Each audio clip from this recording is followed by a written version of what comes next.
How are we there, guys? And welcome to another episode of the Smashing Crossbar Podcast. I'm your host, Josh, as always, joined by Robbie this time. Usually joined by Benno, but Benno's gone a bit of MIA this episode. So, Robbie, mate, how are you?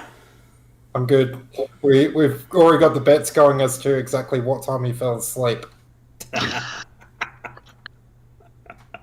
Yeah, it is definitely one of those ones the last couple of weeks. He must be doing some work, I tell ya, because it's nearly 3 weeks in a row, I think. He's either passed out midstream and, yeah, absolute chaos. Welcome to everyone in the chat. If anyone can hear me, be sure to let me know. I was a little bit soft last week from what I got told last time, so I think I've turned myself up that little bit. So please let me know in the chat, which, if you can see anything, Robbie, let me know, mate, because I can't see if anyone's in here or not. So Keeping an ear out. Beautiful, mate. We are joined by Riley Dodson. To both people around the footballing world, she is now not Riley Dodson. It's Stonham. Is that correct? I am. I still am going to stay as Dobson in the football world to make it easier for everyone. Thank God. But, everyone sitting there, bloody, who does Wikipedia's just jumped out of their chair going, oh, thank God for that. I'm not going back and changing all my Wikipedia stuff for her. Bugger that. But yes, I am officially Mrs. Stonham as of December last year. Very good, and a big congratulations. The wedding, the honeymoon, which we'll dive into a little bit in the show, and we'll talk a bit of football as well, now that you're chilling back on the other side. How's everything been anyway? How have you been since that? Let's be honest, Robbie, I'm sure you've seen it. Everyone who hasn't been living under a rock seen it, the magical moment that was the end of the career at Melbourne City, the proposal. Like, let's be honest, it sent every bloke out there to shame. Everyone who was thinking of marrying, proposing that weekend's just gone, well, fucking hell. Righto. I just ruined it. Better go out and get a loan now. I've got to frickin' bloody get the horse and cart, and Christ knows what to beat that. And the worst part is, he didn't even just shaft the blokes in Australia. He went worldwide, because that thing blew up all over the place. It was nuts. Yeah. It did. It went absolutely crazy. So he's done a stellar job there. But how was that moment? I don't believe we've had you on the show before, but I don't believe we've had you since you did retire. How was that? How was that moment for you? Finishing your career, marriage proposal, moving on with your next chapter of life. How was it? How did you take it?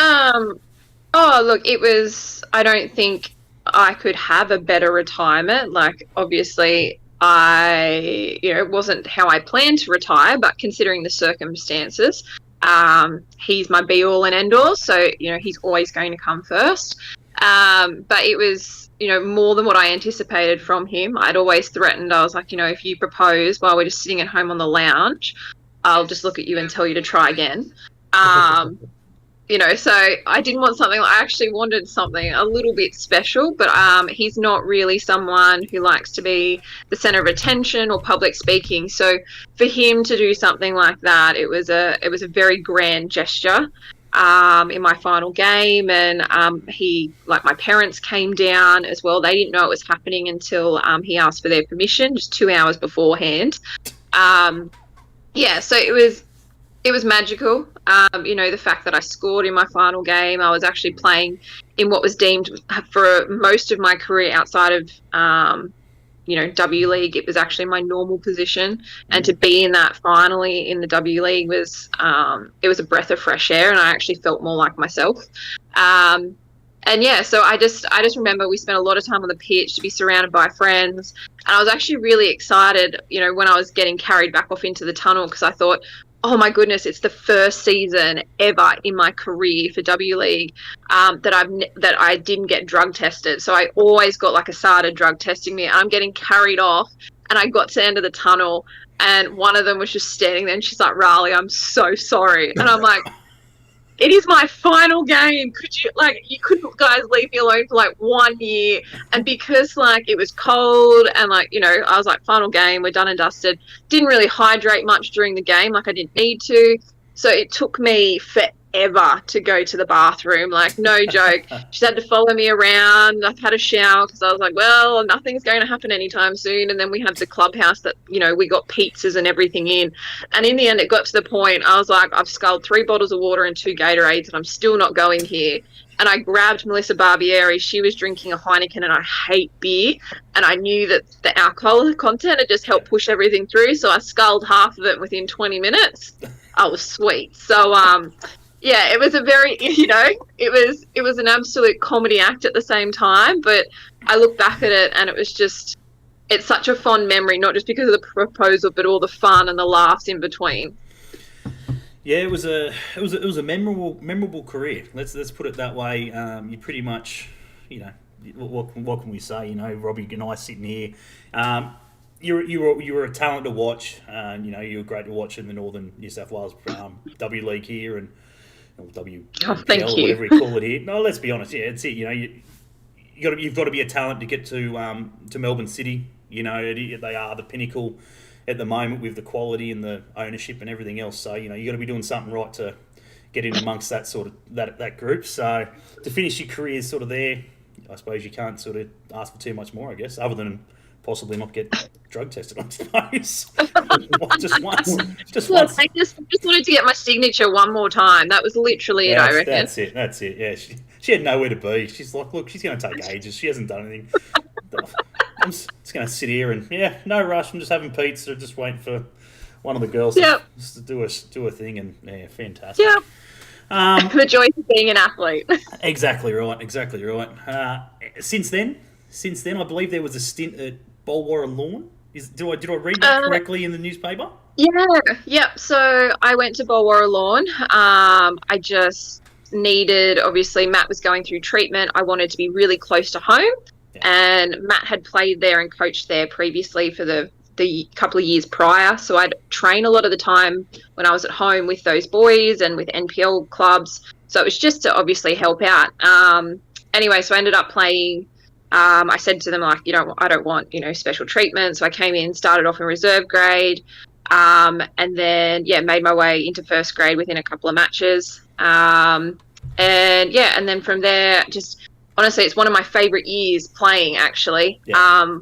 It's different. It's harder, like from a physical standpoint. My brain, I like being really quick and, always being switched on. And, even though the division that they're in at that time, I still needed to do all those things. They're all bigger than me.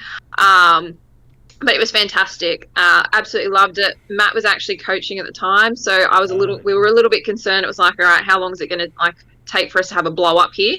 Because we both have different, we both have different styles and things. But it was actually, we did fantastic together. There was a lot of respect shown there. I think we only had one little moment. I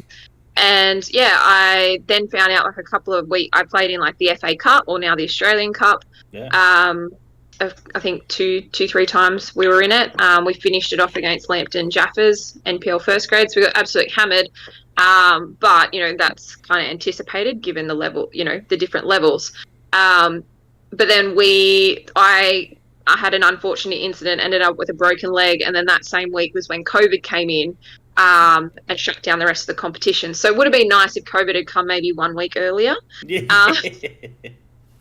But, it gave me time to rest, and I think that's the big thing. I hadn't stopped in such a long time, through Matt's treatment. I was still training. He was still working. He was determined to maintain routine and normality as much as possible. Yeah. So absolutely loved Bulwarra. And then last year I went back into the Newcastle NPL women with Broadmeadow Magic.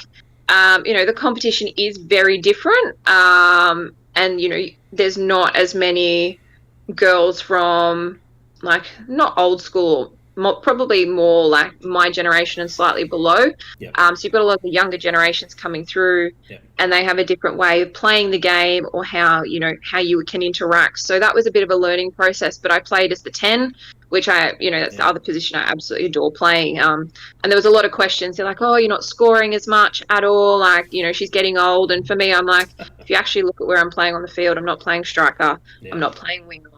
I'm in the midfield box to box. So something very different. And, Broadmeadow Magic are very professional with their women. So what the boys are getting, the women are getting as well, which was really impressive to see. And they're really, staking their claim in terms of being the number one provision for female in the competition here in Newcastle. Yeah, it's crazy, Robbie. To put that into perspective as well, mate. I'm surprised the headline didn't state it, because I thought about it as soon as it sort of come up that she'd gone to Bulwara. The Bush Rangers have struck gold. I don't understand why it didn't, because it could not have been like, got to be the biggest star at the club, surely. Look, they were really good. They even got me like the most perfect female cut, like playing strip that I've ever had. Like, they looked after me so well in that regard. Like, it was perfection. Apart from, I didn't really appreciate the colours of like brown, a little bit of like yellowy gold and like an off-white. Not my favourite. But I just spruced it up with a golden, sparkly ribbon and did my typical thing. So I guess you could say it was figuratively and literally a nugget. Yes. It really was. It was literally just like a nugget. So, but no, they were fantastic. The boys were very welcoming. Sometimes they probably they didn't get my type of intensity. Like, I remember there was one game afterwards, we'd had a terrible loss against a bottom team, and I just told them it wasn't good enough and had to carry on with someone and just grabbed my bag and walked off. And then I realised that it wasn't my bag that I'd grabbed and walked off with, so I had to just stand there. Like, I hid around the corner and I waited until someone came around and I was like, can you please take this bag back and go get mine for me, please? Oh, wow.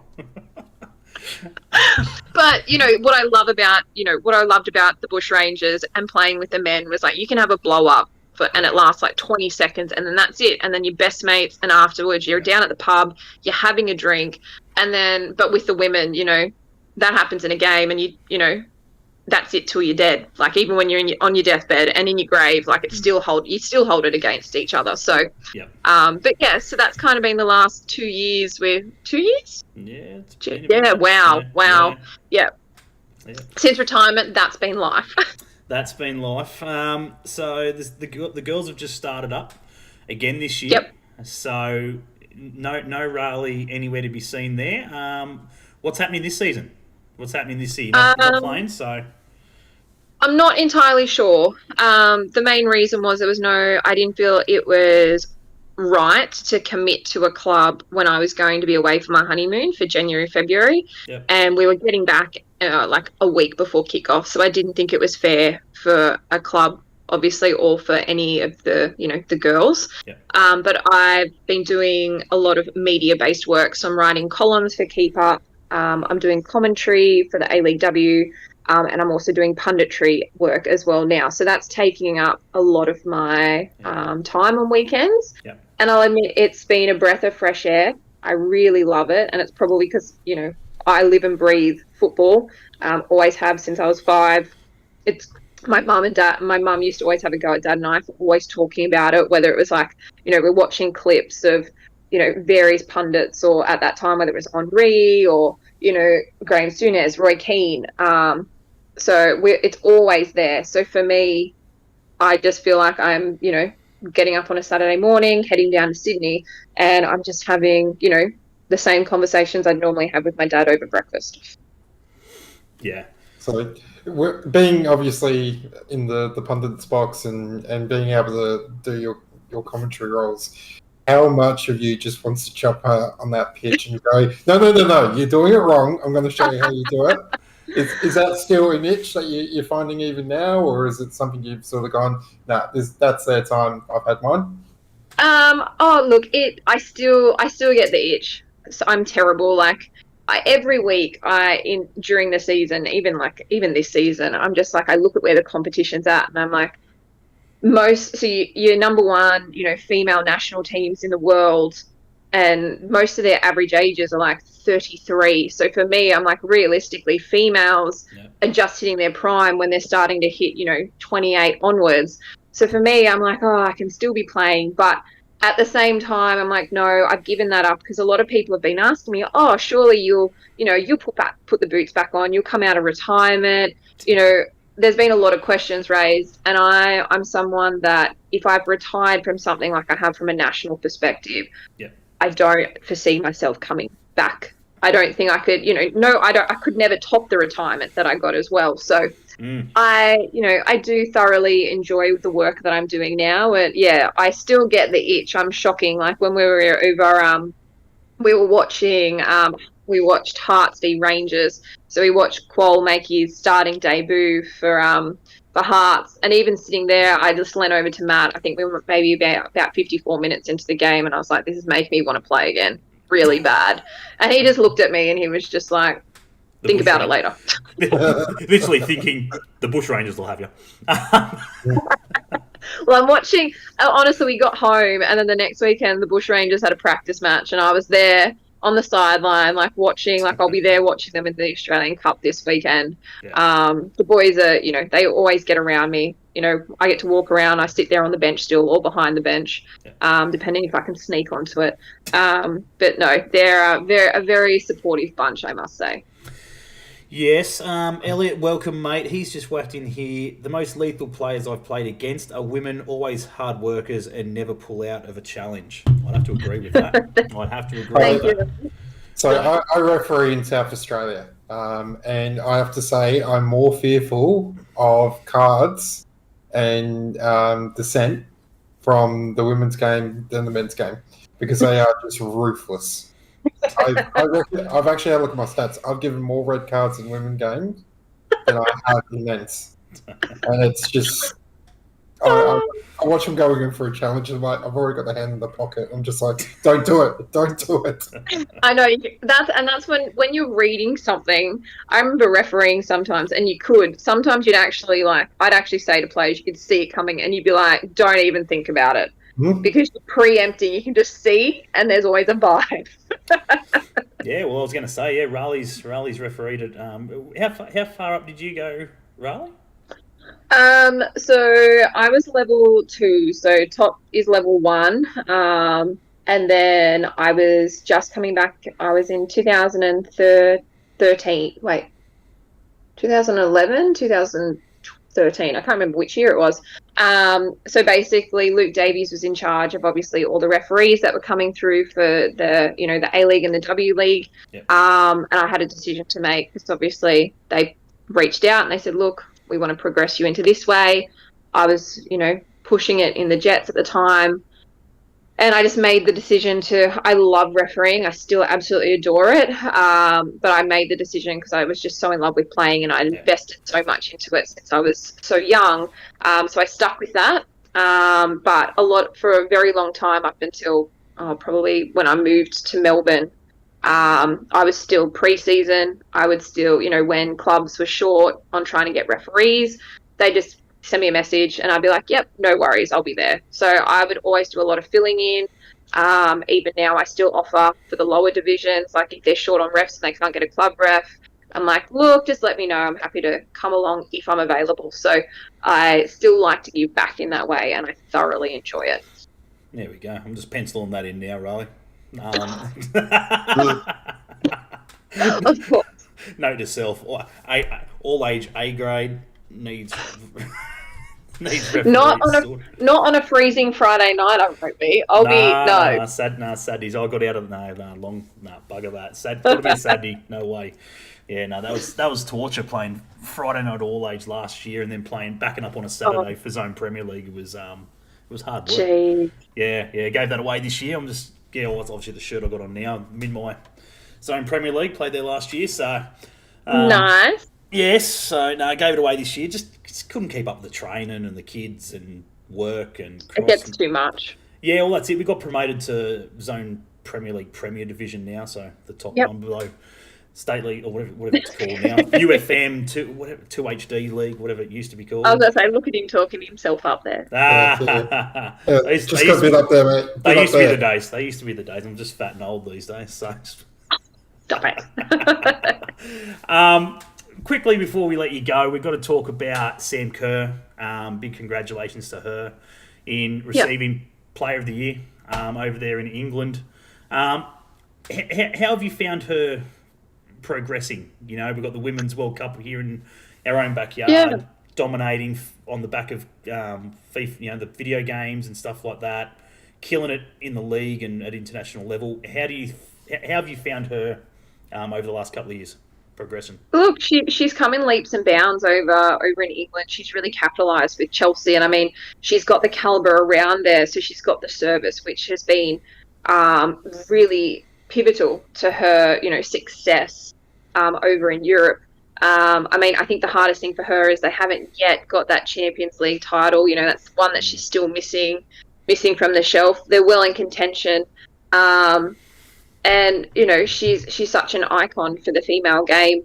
When I was over there, actually, we watched Arsenal v Chelsea at the Emirates for the WSL. So watch Steph and Caitlin Ford and Kerr play as well, and that was fantastic to have. I think it was just over 44,000 fans in the Emirates for the women's game. Chelsea played a very different style to what I'd been used to seeing them play, but they got the draw in the end. A Sam Kerr header in the last couple of minutes, and that's what we know her for. But it'll be. I just want to see her take her game to the next level with the Matildas. I find she's just very quiet in that respect. Yes, she scores some goals, but in terms of her contribution to the overall team, I think she's got a lot more that she can offer. But, we'll wait and see with the World Cup coming up. She's just warming up. We can tell that from how she's been playing and scoring goals for fun. Yeah, well, that'll be another episode there. We'll get you on for when we get absolutely close to that one. But you can just tell by the service as well, and it's no disrespect to the girls in the Matildas. It's the quality. That goal she scored the other night from the ball from halfway, off the chest and chip. She doesn't get that in the Matildas, unfortunately. So, as you said, it is that sort of little bit, as you said, the class and so forth over there. So fingers crossed they can sort of do something and, dominate. You were going to say something, Robbie? Sorry. If we're going to leave it to the later podcast when it gets closer, we'll do it then. So I was going to pick your brain about predictions. So we'll leave it. No. I'm going to try and do a decent podcast. Try and get a few of the girls on, and just get their thoughts closer. And the competitions will be all over by then. And I think it's going to be an interesting one there as well because there's going to be a lot of limbo. I feel I don't know how these A-League W girls are going to sort of get that look in with a massive gap. It's very controversial at the moment with a lot of positions up for grabs. You've got injuries. They're trying to validate the future Matildas program. There's a lot of questions being raised at the moment. Are players being selected because of performance or based on contracts? But, that's a massive conversation for another day.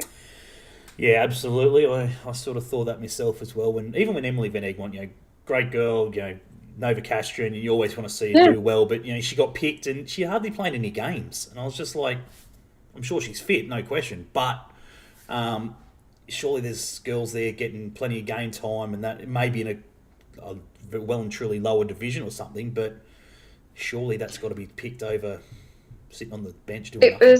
And the Cup of Nations was a really good opportunity to really check out players in different positions and different combinations. And I know that we won, which was fantastic. We really needed that for a boost of confidence and probably to help with promoting the girls coming into the World Cup. But when we look at the nations that which we versed, we probably should have done a lot better than what we did. And it was an opportunity that we really needed to start nutting out the squad and as well as positions, because I really don't think that we have, there are some positions that are 100% sold, but there are a lot that are questionable at this point in time. Yeah, it's going to be an interesting one. Fingers crossed we can get it all sorted and, we do well over here. At the end of the day, it's probably going to be one of the only World Cups we probably see in our time on Australian shores. I can't see the men getting one without a joint bid as well, I suppose, so it's going to be difficult. And honestly, I don't think we've got the capacity in the stadiums, I think we've got too many big stadiums, MCG, Optus Stadium and Suncorp, obviously, but that's pretty much about it. The rest of them, I think, are too small, and we want to be able to get as many people in there as I can, I suppose. I've only got a couple of quick ones for you, and we're going to let you go there, Riley. Is a simple one, which I just freaking had on top of my head, and I totally forgot what the hell I was just about to say to you, because it was what Benny it was what Benny I teed up for Benny. But anyway, we're going to go into detail about it shortly, guys, so don't get too stressed. But the expansion. I just want your thoughts. Obviously, we've just heard that the expansion is going to happen with Canberra, who already has a women's side. Auckland, who's going to have, obviously, they'll get the women's side eventually. So that's 2 more teams coming in. My question to you is, how's the best way to word this? For everyone out there who doesn't understand the women's structure, there's about... Oh, there it is. Jesus Christ. Sorry, I had to... Put it down. Nah. Is the women's structure is very different compared to the men's. They are pretty much signed on a 6-month basis, give or take. And that's it. They're expected to go work for another 6 months and possibly, fingers crossed, they get a new contract a couple of weeks before pre-season starts. The question to you is, more teams coming in hopefully means more games for the women. 2026, they're hoping to bring another 2 teams in, which will make 16. Yep. How soon do you think we're going to see the women, hopefully, getting a 12-month contract with all these teams coming in? Oh, look, the aim was to have it before now. That was something that we had in place with our negotiations, obviously, with Football Australia, then the APL, with obviously the PFA helping us. That was all being reviewed. Look, I know for a fact we're hoping by the time it comes, by then, if not 2024, like we do get the odd player are getting 1 to 2 year contracts. But, during that time, they just play for their, for their W League club, and then they disappear to NPL or somewhere else. So it is hopeful for 2024. And if not, obviously the plan is obviously 2025. My biggest thing is, is it going to be, are they going to make it in a way where it's almost all year round? And then how's that going to impact our NPL competitions here in Australia? Yeah. It's definitely it's a topic on its own for a full podcast, that one. Just I've had plenty of the girls on, Tara Andrews, and yourself and a few of the others and so forth for the Jets, and just talking to them, they just sort of sound so deflated in regards to it, talking about it, because at the end of the day, all they want to do is, it's all they've wanted to do since they were little was play professionally, be like, the women before them, and here they are still having to struggle to work and travel and play. Look, it's shocking. It's just a joke. It's just not right. And, the fact that the girls in Newcastle have to travel to Sydney, no disrespect to the NPLW here, but, the standard, I feel, just from watching it, again, is completely different in Sydney compared to here. So they've got to travel. If you're going to play in the NPL here, which, is great for the local comp, and I really do support the girls that do that. Absolutely. You have to supplement it in another way. So that's why whenever I was I didn't like to travel personally. I liked to be home, and I had a full-time job as an occupational therapist as well. So for me, I would supplement it with training with an NPL men's club. So, I'd be, utilising my connections that way. And I'd be training with them, say, 2 nights a week, my actual team, 1 night a week. So I was at least getting 3 in plus an individual one by myself. So, you have to think of the processes. It's sad that we have to think that way, but you do need to find what's going to be best for your game and how it's going to keep you in the right space for when, the W League season starts. Yeah, it's I don't know. It's definitely something that Ben and I on previous podcasts have sort of sat back and just said it's not good enough. Again, you're sitting there training 3 days a week. On top of that, you've worked 9 till 5 or whatever. Working and still studying, or depending on your age. And then again on top of that, travel. As I said, you finish all that, and then on Saturday, Sunday, I think we had. Who did we have on the? Claire. We had Claire on one day, and she's a lawyer. You know what I mean? Like, Yep. and she's expected to be rocking up at 9 o'clock in court on a Monday, but she's flying back from Perth on a freaking Sunday night. It's just ridiculous how you're expected to go, righto. Unfortunately, I can't come in on Monday. I have to move this court case or whatever to Tuesday because I can't get there because these idiots freaking play a game on Sunday night and expect us to travel back. Or stay and then fly back Monday morning, therefore missing a day of work. It's I don't know. Interesting. And at the end of the day, if you look at it this way, you've got other countries at the moment who have got professional leagues going on. Yeah. If we're then going to be versing them in World Cups or national tournaments, you're basically limiting your opportunities and your ability to improve as players if you're only training part-time. So it's all about that, pushing the cart before the horse. If we don't have professional full-time contracts for the women's game, what are you asking for? Yeah. Oh, and the big thing is, like, a lot of us do, a lot of us work part-time, or, I worked full-time when I was with the Jets because my OT job was in Newcastle. Yeah.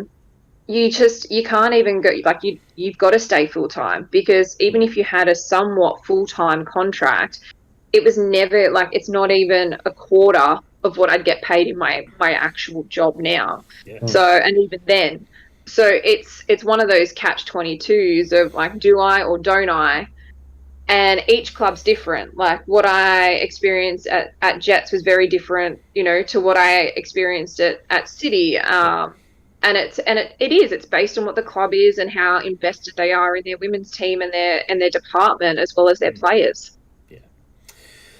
Yeah, it's a different kettle of fish, that one, which we won't go into in regards to the whole Newcastle Jets structure and their facilities and ownership and Christ knows what else, because it's depressing and deflated. Like, I get deflated about it all the time. Just thinking about it, how you can go from so good to so shit so quick, and all I'm after is a baseline. As a Jets fan, it's all we ask for is a baseline. We just want something where it's the same thing every year. The results may not come the same. You might finish last, you might finish first one year, but the crowds are still turning in for the team, male and female, and the ownership and the club itself are giving back to the fans. I think that's the one thing this year I've taken out of it, is that there's been nothing given back to the fans in ways that we've had in the past. Again, Laurie did a great job. And some of the guys before him as well have done a good thing as well. But I just think they've missed plenty of opportunities in getting the fans engaged. It's all good doing kids for free, and I think they're doing something next weekend at Spears Point where it's like a family day or something like that from 10 till 2, player signings and stuff like that. That's all good and well, but I think we haven't seen enough of the players. We haven't seen enough of them answering fan questions or interacting, as in getting the answers out, not just from me as doing a podcast and getting them on the show and asking the questions, just even in the background. You don't see them on NBN TV as much. You don't see them anywhere, asking general questions. It's just sort of very, for me, like, all I want is to be able to know what's going on behind the scenes, what's happening in training. I was about to say, it raises questions if we're not seeing them as much, because I was obviously out for 2 months, so I didn't obviously see the news as much as what we always do. It begs the question of what's actually going on that is not just preventing the players, but are the players not willing to be out and about as much because they're just not happy with the current circumstances? So I feel like there is clarity that is, required for the fans. Like, the fans are loyal. I cannot deny that. Like, after the puppy incident the other week, like, you know what? I really love the fact I got fed. Look, it was great. I had both ends of the scale. And for me personally, I had a great appreciation for for the fans that did back up the players. Like, for me, that shows the love and passion for a club. And it was great to see, and it got a lot of talking about the girls, and some people are like, oh, she compared them to dogs, and I'm like, actually, you completely missed the point there. It was just saying the puppies were going to have, they would have provided more entertainment on the pitch, but people only see or read what they want to and take something from it. But that, for me, what I took from that overall was that the fans are still very much dedicated to these clubs, and the passion is there, and they just need something. They deserve something back from the club. Yeah, I think it's just one thing this year. Again, it's hard for me to compare to the likes of Laurie McKinnon, but I keep drawing back to that just because he was so fan orientated. Everything he did was for the fans. He asked for the fans' involvement with everything, whether it be season launch or like him and Joel and all that sort of stuff would interact. We're going to go down the pub and we're going to before the Central Coast game, and they would be there and ask questions and have a beer and just socialise and just get their thoughts. You know what I mean? Like, and the fans' questions of clarity, I suppose. What's going on? Yeah. How are we tracking? Yeah, that's right. How is the ownership deal going? It's not. We're struggling. Fantastic. Yeah. But we've heard it from yeah. Yeah. I think a lot of it is clarity, and the ownership of the club is the biggest thing. They really need to sort that out so that the club can actually progress and make some future planning pathways moving forward, because it's just at that stale point now where we're just recycling a lot of the same things that we've either done before or players, and it needs to move forward. It's time to move with the competition and with the growth of it of the sport in Australia. Absolutely. Yeah, I don't know. I think it's just you touched on there about the the players not being happy and all that sort of stuff. It's a possibility. It also could be a possibility as something as simple as the and again, this is only my thoughts. Again, don't anyone take this and go running with it, going, oh my God, he's bagging the crap out of Shane Mateski and the likes of that. You know what I mean? It's just a simple thought of, are they virtually just shutting it down? You know what I mean? Are they going to the players going, look, we're not talking to media, we're not doing anything like that. Yeah.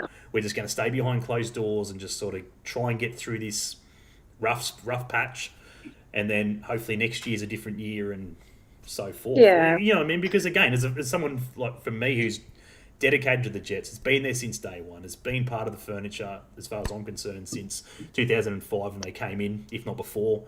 And we got fan interaction, and being part of the podcast, we got access. You know what I mean? This year, nothing. I've got nothing, and been pretty much told that it's not going to happen this year. You're not going to be able to get access to players. We're not going to be able to sort of do, even 2 minutes. I'll give you the questions. Give me their answers. You know what I mean? Something as basic as that, like we're not getting it. I couldn't imagine me being able to go down to training and wait there and ask them 3 questions. How's training? Yeah. How he's preparing for this week's game? Just real easy, basic questions. You're not hammering them home of, oh, he's got smashed on the weekend or whatever it is. How are you going to change that? Like, you know what I mean? Like, just honest, simple questions. And we still can't get that. I'm sure you're a pundit now, keep up and stuff like that. I don't know how, if you guys would be able to get the access. Because as I said, I haven't seen much on NBN or anything. It's crazy. No, I mean, it is an interesting take, and I feel that in Australia, players they don't really understand the game and what access to the media. Like, when you sign a contract, you're actually almost waiving your rights to decline. Yeah. And that's what a lot of players are now starting to find, is that they don't want to front up to the media when it's being requested of them, either it's for a post-match or something like that. And it's because a lot of it is they're just not educated around, or it's not the norm here in Australia, and it's not the norm with clubs, and they're used to all these they're very pedantic around it. While over in England, they just jam a microphone in their face and they're expected to answer because they know that if they're fronted by the media, they have to provide a response, or they're just you can respond in a very simple way, like a nonchalant way that doesn't provide a response if you're that concerned. But I do agree that, it seems, based off everything that you're saying, is that there is this front of just almost shutting themselves away at this point in time. And I mean, that just makes the fans more frustrated. So it'll be interesting to see how things are at the end of the season. Yeah. And that's the biggest issue. When you start shutting yourselves away, speculation, rumours, conspiracy theories, the whole work coming out. I mean, we deal with it over here. We have Piet van der Pol, who is the genuine owner. Right now, he's got 4 investors sitting behind him who basically helps to fund the basically the consortium. However, everyone's more fixated on the 4 that they have no idea about. Yeah. Even though you've got a guy going, "Hey, I'm right here. Ask me anything." Literally at every game, every women's game, every men's game, even youth game, and he's more than willing to have a chat. But no, it's the 4 that they don't know about. That maybe they're a mafioso, maybe they're a drug cartel. No, they're businessmen. They have money. They want to spend that money. How about just accepting that? Okay, this is a scenario. It's not jet fuel can't melt steel beams. It's legitimately a consortium. Here's the money. You run the club how you want. But yeah, it's going to be the same issue of the Jets. If you don't have transparency, then you lead to disaster with conspiracy. 100%. Yeah, it's just it's at the end of the day, it's sad to see. Saturday night, you're sitting there at the football, and there's 4,500 people there, prime time. It's a shame. Yeah, I mean, we're going to watch in Newcastle. I'm sure the Knights play Friday night against the Dolphins. They're going to get nearly 20,000 there, no matter what. It's craziness, just craziness to see how sort of I don't know. Unfortunately, we've got to get to a grand final to sell out a stadium, and for people to carry on and have a whinge because they haven't got a ticket. They can't get a ticket. Friggin', that's bullshit. Members can get 10 tickets, but I can't become a member. Oh, gosh. Those were the days. Anyway, we are going to wrap it up there. We do thank you, Riley, for jumping on and giving us a bit of your time. We do apologise again for the stingy, dodgy, cheap podcast that we are, but we love it. It's very, very raw and easy going. You're the foundations of what the sport, is grounded upon. We need these, we need podcasts such as yours, and it allows the fans access, and that's what they need. And that's all we try to do, is try to provide fact and just a chat, banter, and everything in between. So, but no, we honestly, we do thank you for jumping on. We wish you well in what's to come for the remainder of 2023 with your commentary and everything else. We here at the Crossbar Capers wish Matt all the best as well with everything that's going on there. We know you've had a bit of a rough time over the last couple of years, so hope he's doing well. And look, I think the final question I've got for you is: are we going to win tomorrow morning? Do we come back? Honestly, now that we've got Bayic out and things like that, I just don't think it's going to happen, sadly. Yeah, I'm with you. It's a bit of a tough one, but I mean, miracles can happen. But my honest opinion is no, I just don't think that we can, based on how, just how things are at the moment. We just don't have our mojo, and that happens with teams. Yeah, exactly right. I've been hit up plenty of times this week. Is it going to happen? And quite honestly, I hope we get beat so that we can concentrate on making the competition next year. Exactly. We're struggling to do that. So, anyway, we'll leave you to it. Thank you very much for coming on, and we will chat with you very soon. No worries. Thank you so much, guys. Enjoy the rest of your night. See ya. Bye. Bye. No worries, guys. Cheers to Riley for jumping on. We do muchly appreciate her time and giving it up. All good. As she's a very busy woman. Other than that, we're going to wrap it up there, guys. We had plenty to talk about tonight, but Benny not being here, we will leave that for another episode in regards to the whole expansion and stuff like that. To all the NPL sides running around today and the A-League sides running around on the weekend, enjoy. I had a cracking game on the weekend. Maitland got up 9-1, I think it was, or 9-2 or something like here in the local NPL. Absolutely bananas. Crazy things are happening, mate. We will catch you next week, yes? Absolutely will do. Absolutely. And also, remember, most NPL clubs at the moment, or most local football, I cannot speak tonight. It has been a day and a half. Yeah. So most leagues around the country at the moment are running into the next round of the Australia Cup. Yeah. Please, I implore you, go watch it from the beginning rounds. You are going to watch some of the most amazing football where you'll have amateurs beating NPL teams, you'll have collegiates beating state league teams. It is the magic of the cup.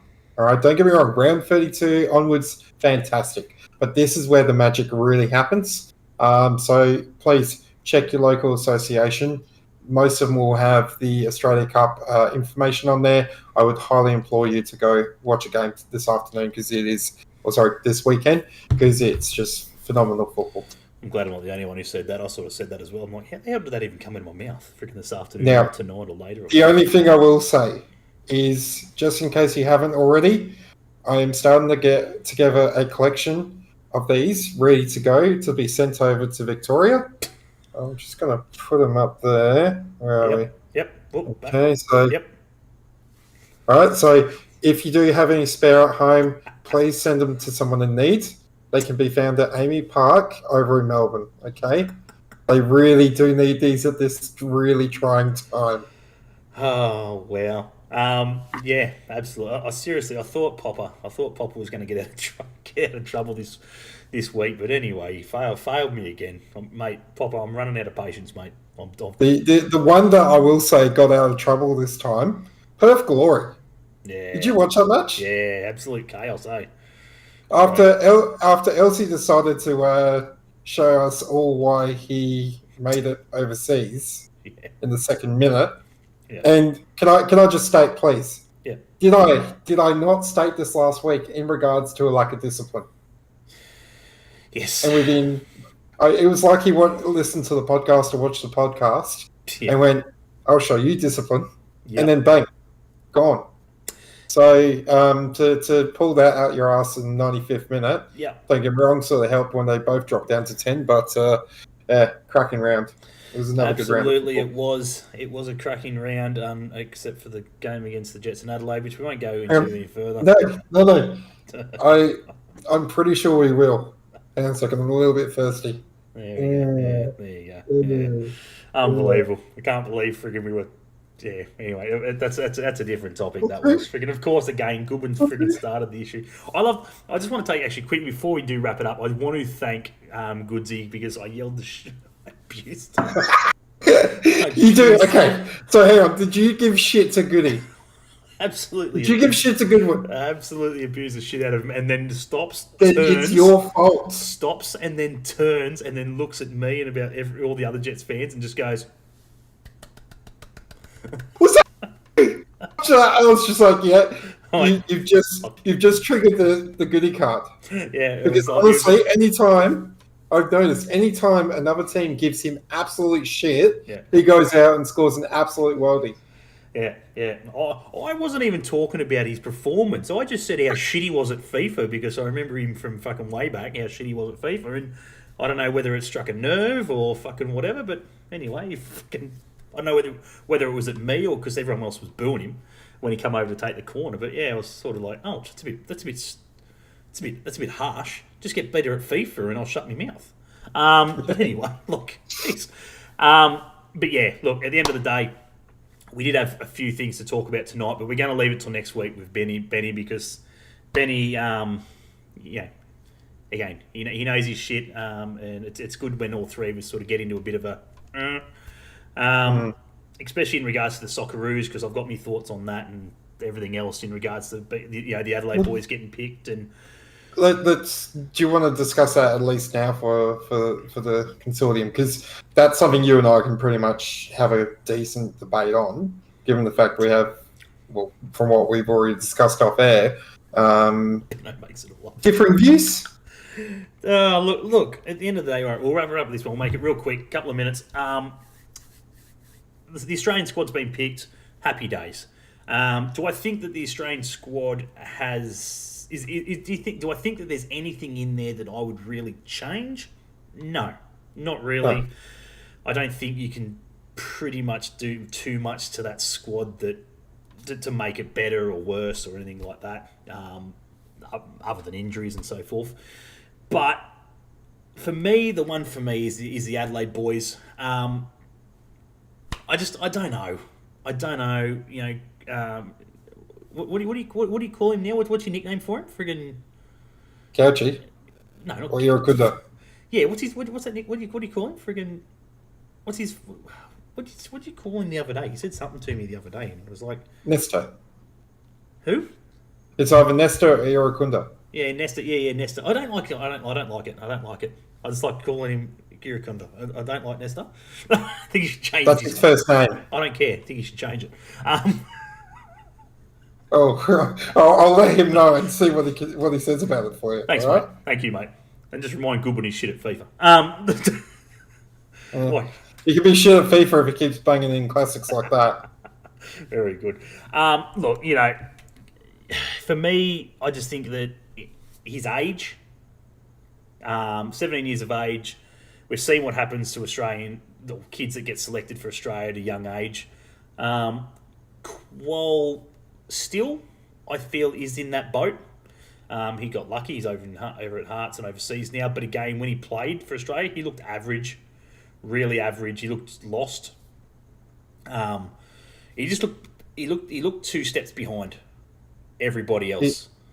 Here's the question I'll ask you though. Yeah. Did Qual go and do a training with them, or did he go straight into the squad? No, well, he did it. He did a training camp with them. He did. Okay. He did do a training camp with them. Yes.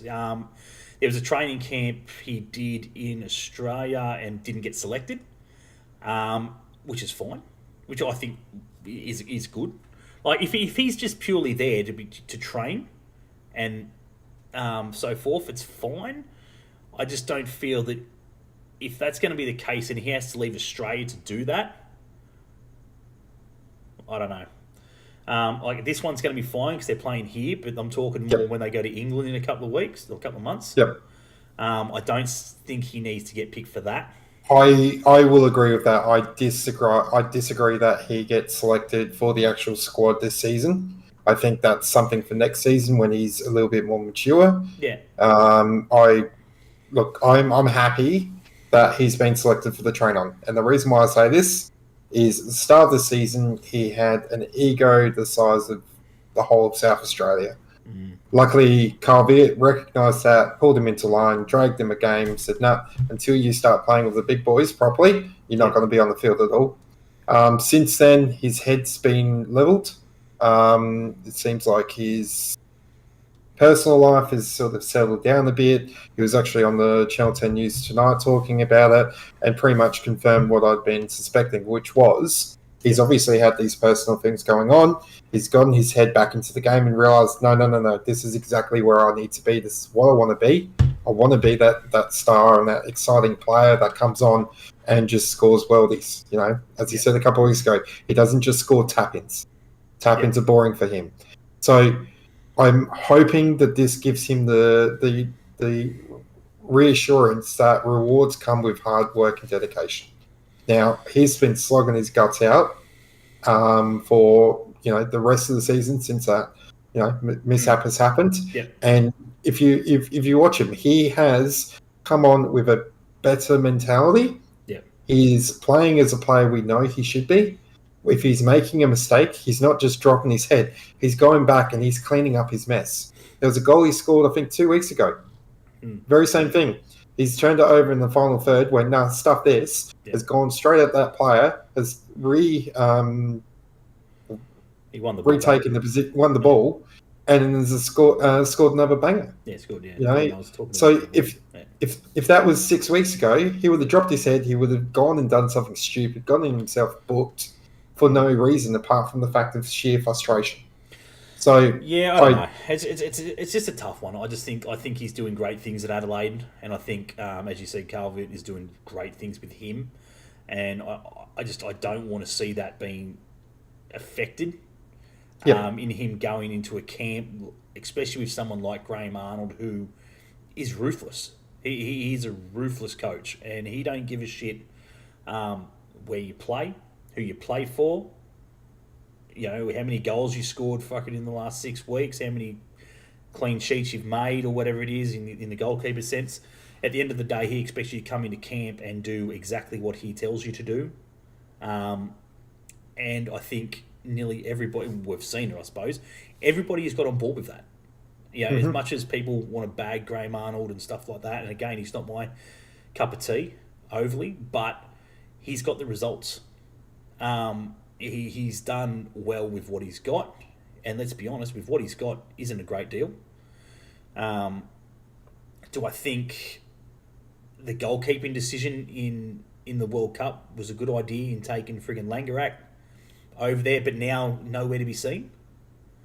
I don't get that. Very, very bizarre.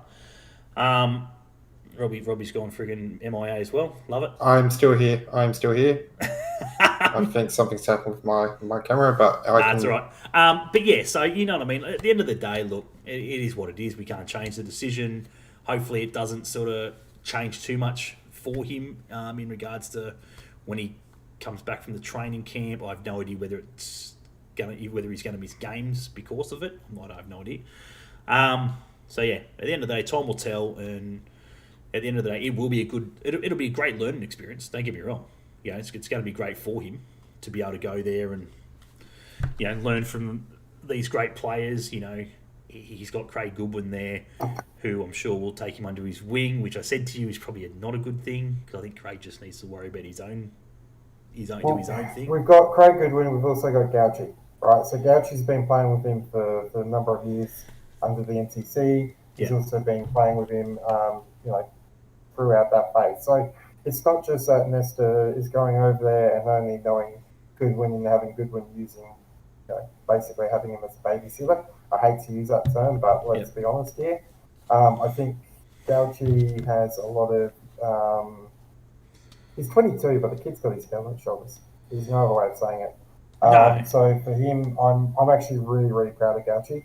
Yeah. I think he's been a solid keeper over the last couple of seasons. Yep. At the end of the day, you've got to be a pretty decent talent to be able to keep a number one goalkeeper out their main position. Because don't forget, we signed Delianov for the exact same reason. Delianov gets injured. Yeah. All right, and ever since then, Gauchi has had his position. Only time Gauchi's not been in there is if he's been injured himself. That's when I think we had call for a couple of games. But as I said, I've got no qualms with Gauchi. I do believe he's going to be the future Socceroo goalkeeper after Matty Ryan retires. Yep. The only one that I'd probably have a look at that list and go, what the hell? Yep. And I know this is going to upset a lot of Sydney fans, so it's fucking good, is why the hell Redmayne's still in there? If you are looking at potentially now looking at going, right, who's going to be the next line for the 2026 World Cup? Why have you got Redmayne in there? All right, yeah, you can wiggle, but we don't need a wiggle. We've got 4 or 5 of them now, or 6. I don't know how many there are, the franchised. Yeah. But why would you need a grey wiggle in that team? There are plenty of goalkeepers around Australia that you could start looking at going, if Ryan hangs up the gloves in 2 or 3 seasons' time, who is going to be my next replacement? Yeah. Look, it's an interesting one. I think I love Redmayne. I think he's not the most. He's not that goalkeeper that he's not a Mark Schwarzer. You know what I mean? And I think that was my struggle with when Matt Ryan came on the scene, because everyone was just so expecting another Mark Schwarzer to sort of come in and just be so dominant. He commanded everything. And I still find that a little bit hard to watch with Matt Ryan, because he doesn't do that. He's not that player. He doesn't like to command. He doesn't like to dominate and sort of go, fuck off, this is my area, what were you doing, la-di-da. Redmayne is that type of goalkeeper. He will lose his trolley. I've seen it on many occasions. So for that, I think is probably Graham Arnold's sort of thought of, he sort of needs to be there, because he is that sort of bloke where he will push the other guys. Even though he may not be in contention, and he may know he's not in contention, he's going to push your Gauchis and stuff like that. He's to a go, fire mate, starter. pull your fucking head in. You want to be here, you want to play the big boys, you fucking come play. It's that anger, it's that fire that he won't get from Matt Ryan. Matt Ryan will come in and he'll be like, oh, how are you, mate? Yep, congratulations, good on ya. This is how we're going to do it. La-di-da, you're doing a great job, buddy. La la la. Pretty much as if to say, mate, I'm not worried about you. I'm here. I'm still number one, and I've got nothing to worry about. is Matt where made a. is, See, is I have to agree with Matt in here. Andrew Redmayne, one wiggle moment for Australia, but other than that, he's absolute crap. well, That's where I see it as well. count the trophy cabinet. He's got a few. Yes. So he must be doing something right. Again, you can't fault his goalkeeping ability. I think he does a good job. You can only do as good as you can with the shit in front of you, and let's be honest, his backline's pretty average. Yeah. But yeah, look, at the end of the day, I don't think him being there is going to be too much of an issue. At the end of the day, as you said, I don't see Matt Ryan sort of going anywhere for the next couple of years. I dare say he's looking at the next World Cup as his farewell. And I don't believe he has in the back of his mind any concern of anyone taking his spot before that. No, as long as he gets the game time, that's going to be the issue. So does that mean he comes back to the A-League in a couple of years? And that's exactly right. He's now moved again, and I believe he's pretty well played every game since moving there. So Let's hope number 2 goalkeeper's not a prick this time. Hey.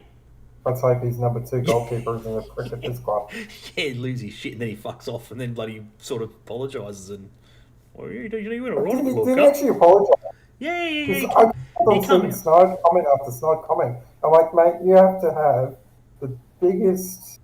I don't know. You must have the smallest ego in the world, and you are just trying to get some form of relevance. Yeah, no, because he slandered him about being number one for Australia and freaking shit like that and everything else. And then they done well in the World Cup, and he done well and la-di-da. So then he sort of come out and he goes, "Oh shit, he actually didn't play too badly."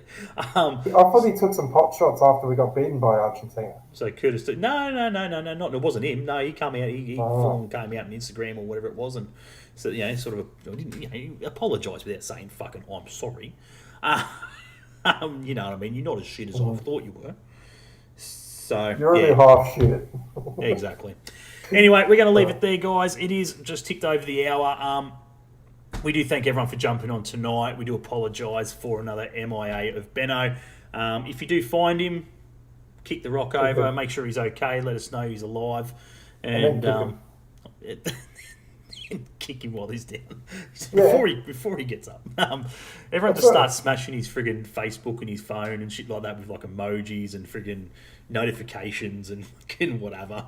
Where's Benno? So wake up Benno. All these sort of wiggles. You talking about wiggles? Benno might be the new one. Get a couple of red mains into him. Yeah. Anyway, mate, we do appreciate you for jumping on. All good. Yep. No, it's good, mate. As I said, guys, we're going to have Robbie on pretty much permanent now. He's gone the whole 9 yards, and he's freaking bought himself a new green screen. He's got the lights happening, so he's pumped. He's raring to go. So, I think it'll be a good thing for the podcast moving forward. As we've said previously, we want to change it up a little bit and sort of make it a little bit more professional and a little bit more structured and stuff like that to help you guys as much as to help us. Just because, again, I'm not going to lie, we love our football, we're passionate, and we can jump from topic to topic very quick. We can jump from one topic to another topic, then back to the topic we were talking about originally as well, very quick. And we don't really want to do that. We want to be able to sort of complete the topic, and then move to our next one to help us, help you, and everything in between. So big shout out to Gabriel, my optometrist at Jesmond, for the supporting the show. We do thank them for all your eye care needs. Be sure to go down and see those guys. Tell them I sent you. And Gabe and the guys down there will sort you out, no problem. And until next week, as I said, enjoy your football, wherever you're watching it from, male, female, the FFA Cup, everything's going on. If you're down in Melbourne, Nike Cup for the women and Doherty Cup, and Christ knows what's happening down there and everything else and everything in between. So enjoy your football wherever you might be watching it this weekend. We will catch you guys next week, and until then, we hate Coast Scum. We hate Coast Scum. So there it is. We have to edit that to freaking have a third person on there as well, because I'm sure Robbie can contest he's not a Coastie fan either. So yeah. Is Robbie going to really help with that? The professionalism. Look. Oh, hell no. Whatever you're No. talking about, if you're talking about the little mole on my inner thigh, he might help with that. As long as he's got the I right ain't going equipment. anywhere near there. I'm just trying to work out to see if it's cancerous. I'm a doctor. He's Dr. Rob on the scene. Anyway, guys, we'll catch you guys later. Take it easy, and we will see you guys on the next show. See you guys later. Cheers.